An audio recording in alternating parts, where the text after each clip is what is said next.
এই দম মারো দম। হ্যাঁ রে বাবু, তোর রেজাল্ট আসার কথা ছিল না আজকে? আজ নয়, ওটা তো কালকেই চলে এসছে, বি পজিটিভ এসছে।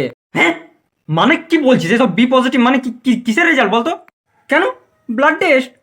আরে হনুমান, ব্লাড টেস্টের কথা বলিনি, ক্লাস টেস্টের কথা বলছি। আজ রেজাল্ট আসার কথা ছিল, পাস করেছিস না ফেল করেছিস? ক্যা হুয়া তেরা ওয়াদা।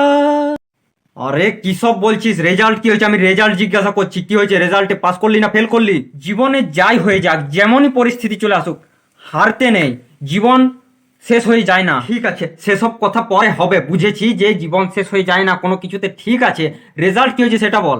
আচ্ছা, তোমাকে আমি বলে দিচ্ছি, রেজাল্ট তো আমি পাইনি বাবা। কেন? রেজাল্ট পাসনি কেন?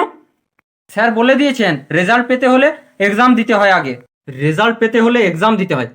এক্সাম? এই, তার মানে তুই এক্সাম দিসনি নাকি? কি? আরে আমি এক্সাম দেবো কি করে? এক্সামের ডেটই জানতাম না, কবে পেরিয়ে গেছে। আজ তোকে আমি শেষ করে ফেলবো, তুই দেখ আজ আমাকে। আগে ধরবে তবে তো শেষ করবে, পালা।